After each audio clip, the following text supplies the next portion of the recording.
2021년 8월 마지막 날 8월 31일 새벽 예배 오신 여러분 모두를 주님의 이름으로 환영합니다. 우리 서로 반갑게 인사하도록 하겠습니다. 잘 나오셨습니다. 환영합니다.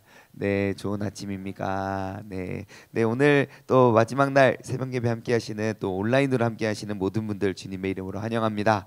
우리 홍명조 권사님 요즘에 1등을 자주 하십니다. 네, 아주 좋습니다. 감사합니다. 이보배 권사님, 또 김영미 지사님, 이미영 집사님, 김기명 지사님, 김선희 지사님, 최병건 지사님, 김성수 지사님, 강현님 지사님, 천민경 지사님 모두 환영합니다.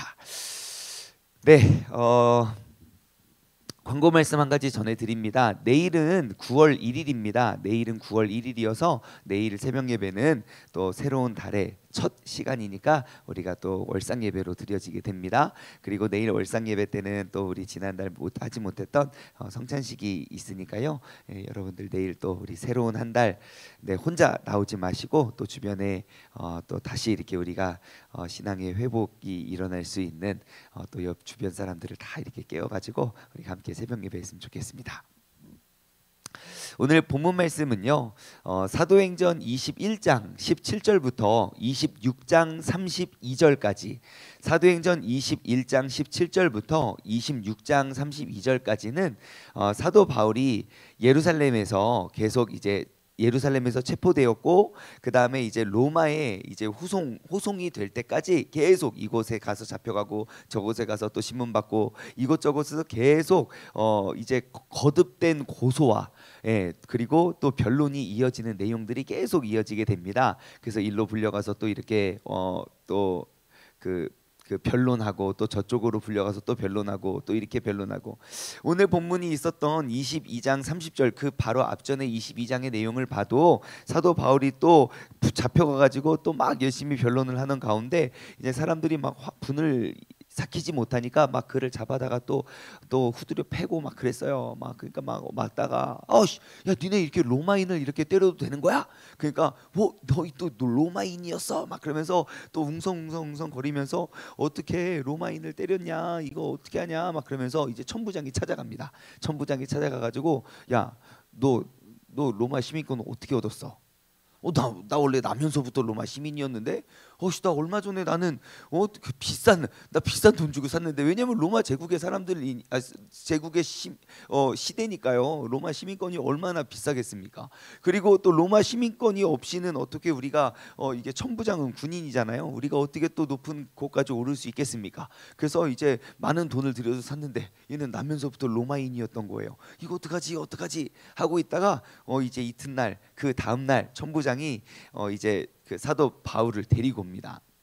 그래가지고 야 도대체 이 사람이 무슨 일을 이렇게 잘못했냐, 다시 한번 우리가 한번 확인해 보자. 그러면서 그 공회원들, 산헤드린 공회원들을 또 쫙쫙 수집을 해서 이제 또 회의를 하고 또 신문을 하는 그런 모습이 오늘 본문의 내용입니다.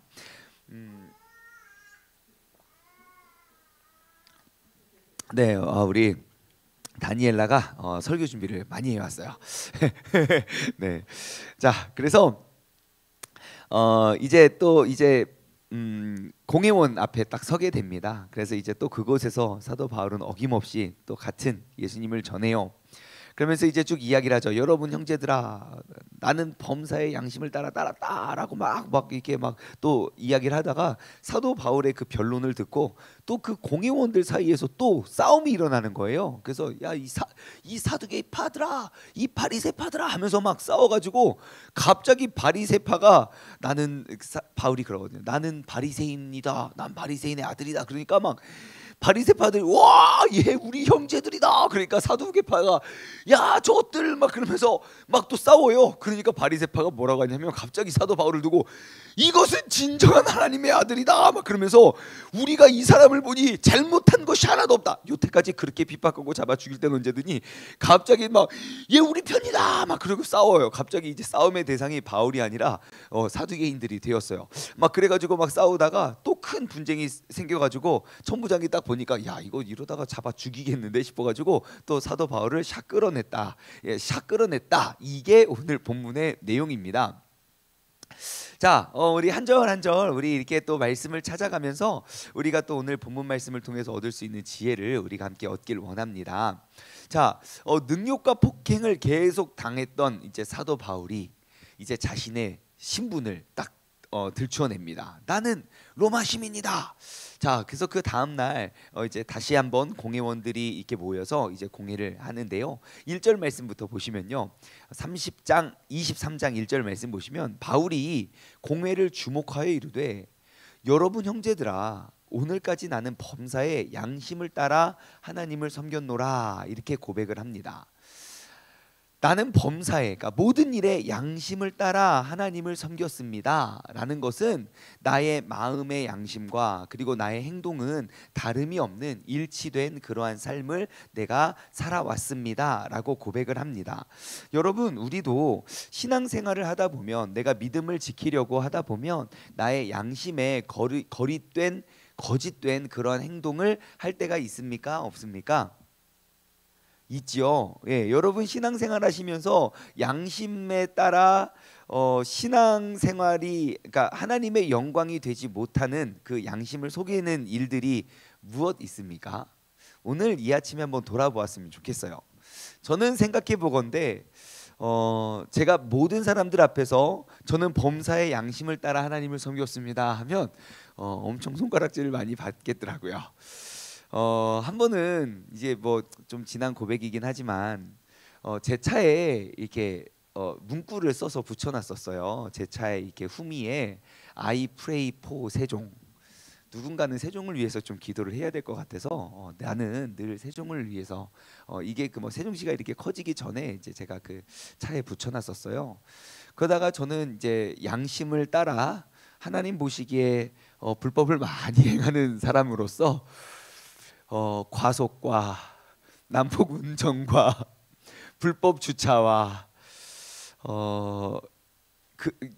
그런죠. 예, 그래서 하루는 제가 이제 그 세종시는 갓길 주차가 참 어렵잖아요. 그러니까 갓길 주차할 데가 없잖아요. 그래서 이게 저기 있는 슈퍼에 잠깐 들렸다가 나오려고 갓길에 이렇게 차를 비상 깜빡이를 켜놓고 정말 슈퍼에 잠깐 볼 일이 있었어요. 근데 뭐 슈퍼 주차장도 없고 그러더라고요.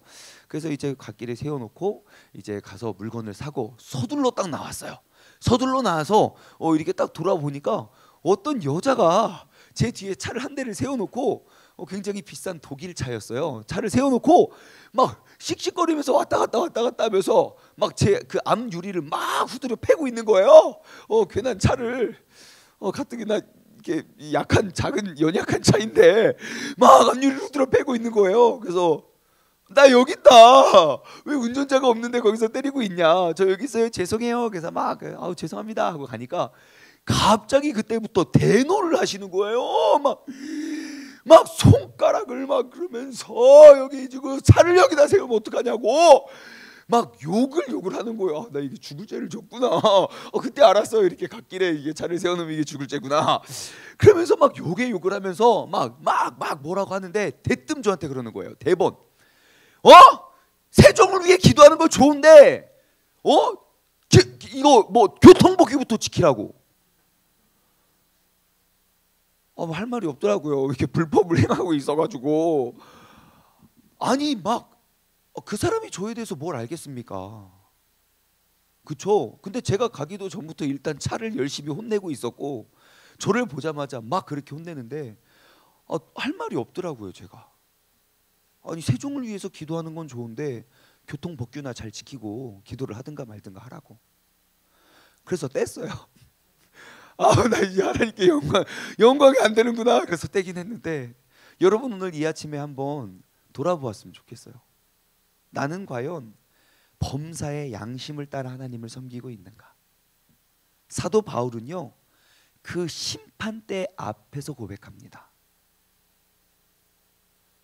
나는 범사의 양심을 따라 하나님을 섬겼습니다. 아마 이 말을 범사의 양심을 따라 하나님을 섬겼던 사람이 이 말을 들었을 때에는 아멘, 우리가 마땅히 그래야지 라고 받아들였을 거예요.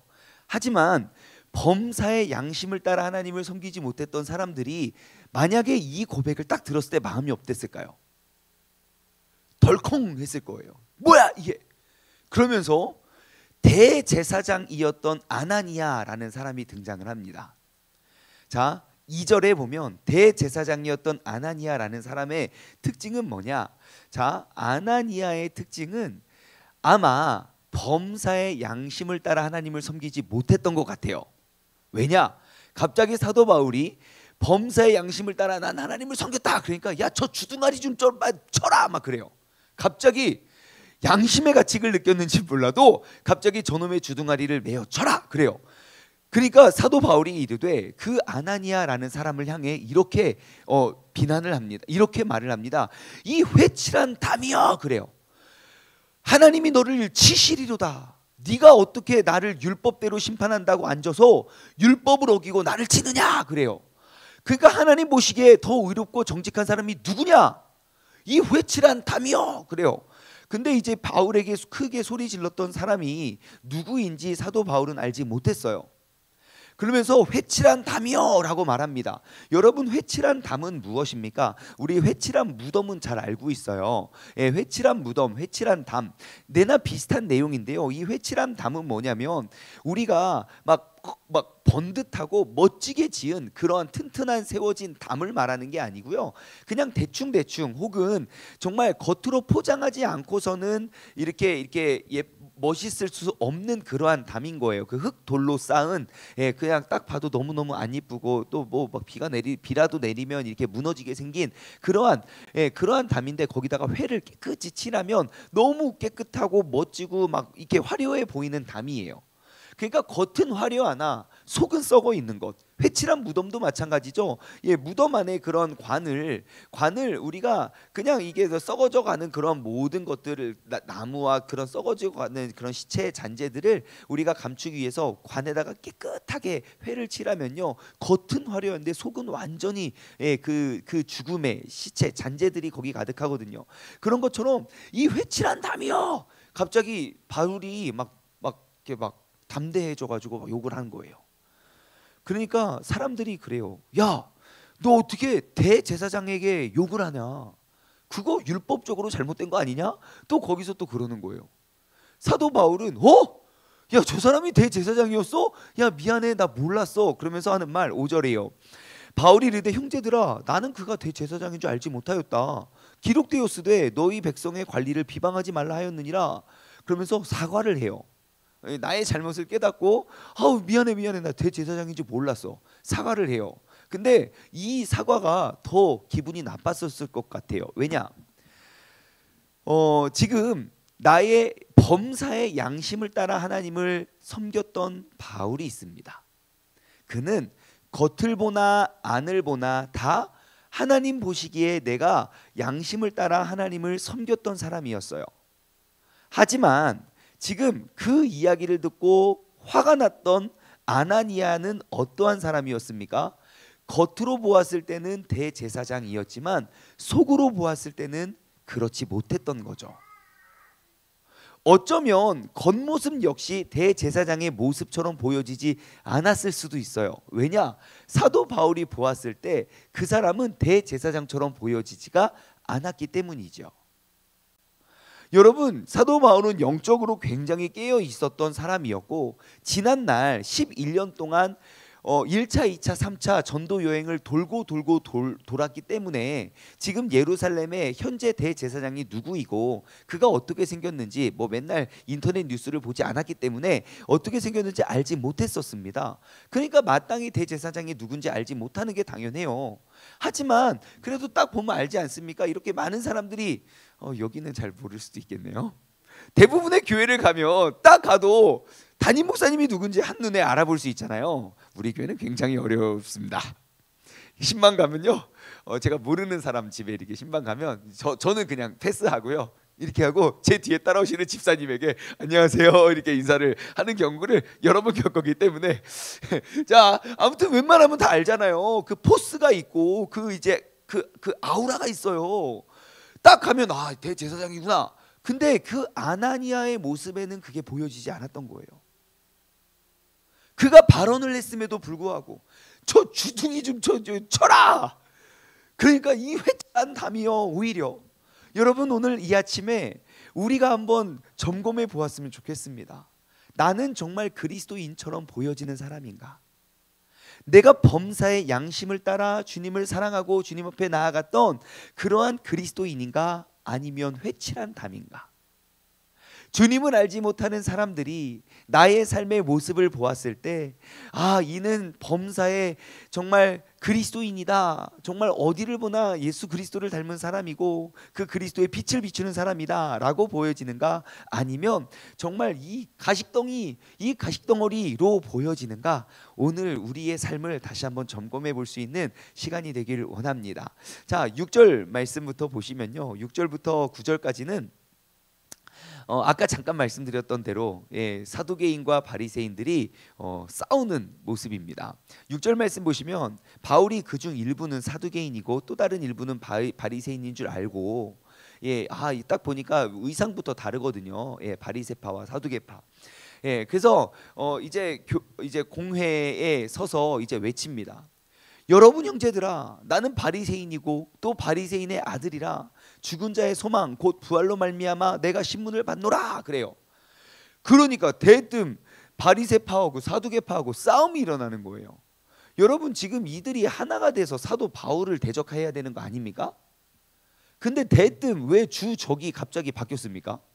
사도 바울에서 바리새인으로 왜 주적이 바뀌었을까요? 가만히 보면 이들 마음속에 계속 있었던, 마음속에 담겨졌던 그 원망과 그 미움이 그 하나의 단어로 인해서 폭발하지 않았나 싶습니다. 여러분, 내 안에 쌓여져 있고 담겨져 있는 것이 무엇인지 여러분 우리는 늘 점검하여야 됩니다. 왜냐? 내 안에 쌓여져 있던 그것이 폭발하는 데는 정말 일순간이기 때문입니다. 예를 들어 내가 미워하는 누군가가 있어요. 드러나지 않아요. 하지만 내 마음의 양심은 그 사람을 미워해요. 미워, 얄미워, 꼴배기 싫어. 막 그러다가 그 사람이 어쨌다는 이야기를 딱 한마디만 들으면 그냥 그럴 수 있는 말이거든요. 근데 그게 내 마음에 꽂히면 폭발해 버려요. 우리의 신앙생활에 큰 어려움을 가져다주는 원인이 무엇인가 한번 돌아보십시오. 그가 전하는 큰 말들이 아니에요. 그가 행했던 그런 큰 실수들이 아니에요. 내 마음에 내가 담아두었던 미움이에요. 저 바리새인, 저 바리새인, 저 바리새인 하다가 나는 바리새인이다 그러니까 확 일어난 거예요. 바리새인 역시 저 사두개파 뭐 무슨 구원도 없고 천국도 없고 지옥도 없고 뭐 저런 것도 인정도 안 하는 저런 것들 하고 있다가 사두개파가 딱 한마디 하니까 이것들 잡아 죽인다. 야, 이 사도 바울은 죄가 없다. 갑자기 사도 바울 잡아 죽이려다가 갑자기 사두개파로 몰아가고 있어요. 여러분, 우리도 그렇습니다. 내가 누군가를 미워하는 그 미움이 내 안에 있잖아요. 그러면 그것은 남을 죽이는 게 아니라 결국 나를 죽이고 결국 우리를 죽입니다. 지금은 티가 나지 않고 드러나 보이지 않지만 내 마음속에 범사의 양심을 따라 하나님 보시기에 그것이 의로움이 아니고 그것이 정직함이 아니라 그것이 불평불만이고 아픔이고 막 나쁜 것들이라면 여러분, 우리는 끊임없이 하나님의 말씀 앞에 내 마음과 양심을 비추어 내 마음에 쌓여지는 그런 모든 죄악들을 우리는 씻어내고 버려야 할 줄 믿습니다. 여러분, 우리가 매일매일 새벽 예배를 드리는 이유, 매일매일 하나님의 말씀을 내 삶의 거울에 비치는 이유가 바로 그것입니다. 그냥 안 보이니까 그냥 괜찮다가 아니라 언제 어떻게 누구에 의해서 폭발할지 모르니 진짜 시한폭탄이거든요. 내 안에 담겨둔 미움과 내 안에 담겨둔 그런 죄성이요.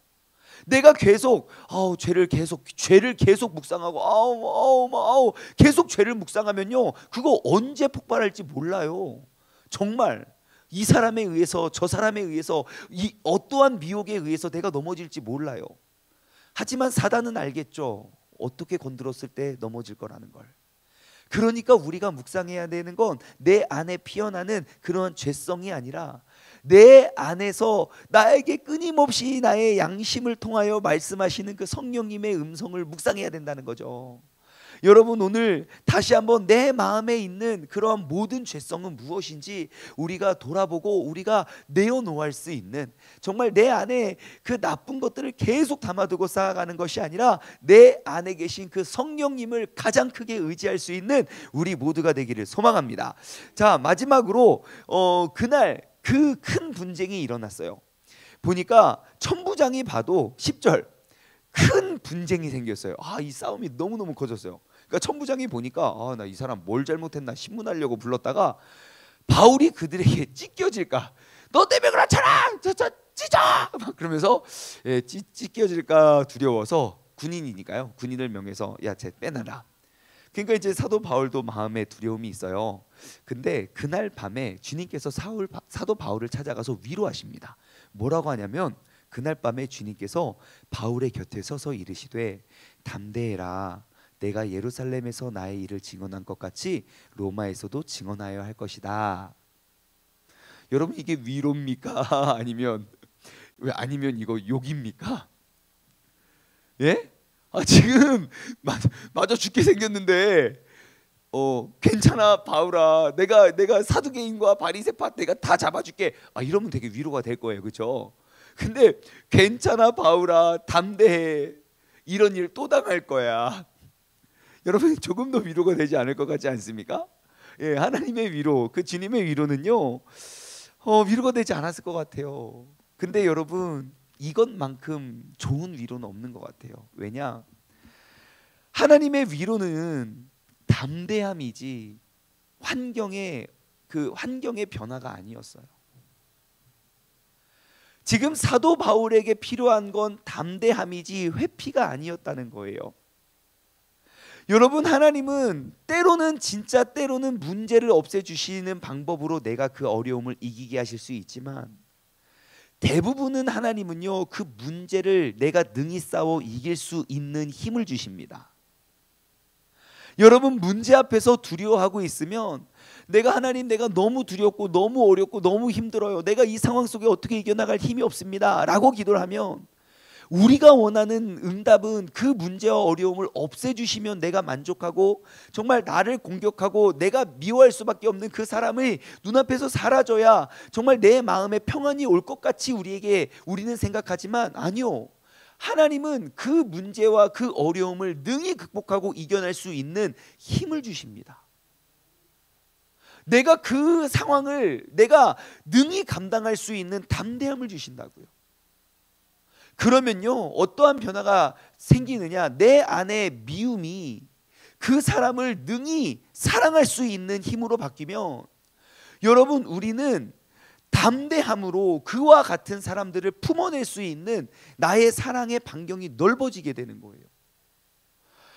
저 사람은 맨날 저기서 저렇게 막 깔짝깔짝하고 뭐라고 막 얄미운 사람이 있으면, 내가 담대히 그를 내가 포용할 수 있는 나의 포용력이 넓혀지면 그와 비슷한 사람들을 나는 괜찮아, 그럴 수도 있지 뭐, 이해할 수 있는 이해의 폭이 넓어지게 되는 거예요. 그러니 내 삶의 갈등 충만의 순간은 성령 충만의 순간이 되는 줄 믿습니다. 그 갈등 속에 내가 더욱더 큰 주님의 능력을 얻을 수 있을 뿐만 아니라 정말 주님의 힘을 내가 경험할 수 있기 때문이지요. 여러분, 하나님께서 우리에게 명령하신 것, 담대하라, 내가 예루살렘에서 나의 일을 증언한 것 같이 로마에서도 증언하리라. 하나님, 눈앞에 보여지는 이 문제와 어려움들을 내가 피해가는 것이 아니라 내가 능히 감당할 수 있는 믿음의 사람 되기를 원합니다. 하나님, 내 눈앞에 문제가 아니라 내가 주님을 의지하지 못하고 내가 담대하지 못함이 문제이오니, 주님, 이 시간 나와 함께하여 주옵소서. 내가 그 주님의 함께하심을 우리가 구하며 나아갈 수 있는 그러한 믿음의 자녀 되기를 주님의 이름으로 간절히 소망합니다. 이 시간 우리 함께 기도하며 나아가실 때 여러분, 두 가지를 기도했으면 좋겠어요. 첫 번째는 내 신앙을 한번 돌아봅시다. 나는 범사의 양심을 따라 하나님을 섬겼던 사람인가? 그것이 하나님과 모든 사람들 앞에서 내가 담대히 외칠 수 있는 나의 고백인가? 혹시 내 마음에 찔리는 그런 것들이 있다면 그것은 내가 회개해야 할 일이고, 내가 그 환경을 바꿀 일이 아님을 우리가 고백했으면 좋겠어요. 두 번째, 우리가 그 하나님께 내가 지금 겪고 있는 문제를 이겨낼 수 있는 담대함을 달라고 기도하기를 원합니다. 예, 문제가 없어지는 것, 환경이 바뀌는 것도 또한 하나의 응답일 수 있지만 주님께서 원하시는 건 그 어려움을 이길 힘을 우리에게 주시는 분인 줄 믿습니다. 여러분, 우리가 그 믿음 가지고 나아갈 수 있도록 우리 함께 해달라고 우리 기도하며 나아가길 원합니다. 함께 기도하겠습니다. 하나님 아버지, 감사합니다. 오늘 이 저녁에 이 아침에 주님께서 우리를 불러주시고 우리가 예배케 하심에 감사합니다. 오늘 이 새벽에 하나님의 말씀의 거울에 비추어 내가 하나님과 또 나를 심판하는 모든 사람들 앞에 나는 범사의 양심을 따라 하나님을 섬겼다고 말할 수 있는 그러한 증인이 되길 원합니다. 주님께서 이 시간 내 삶에 잘못되어 있던 양심의 가책을 느꼈던 모든 잘못된 신앙의 생활의 모습을 이 시간 주님 앞에 엎드림으로 우리가 고백하고 우리가 자유함을 얻을 수 있는 새벽이 되게 하여 주시고, 뿐만 아니라 하나님, 내 삶에 너무너무 크고 작고 내 마음속에 큰 두려움을, 걱정과 근심을 가져다주는 많은 일들 속에 내가 그 문제의 없앰을 위해 기도하는 것이 아니라 그 문제를 능히 이겨낼 수 있는 그 성령님을 의지함으로 나에게 담대함을 허락하여 주옵소서. 감사드리며 이 모든 말씀 살아계신 예수 그리스도의 이름으로 기도드리옵나이다. 아멘.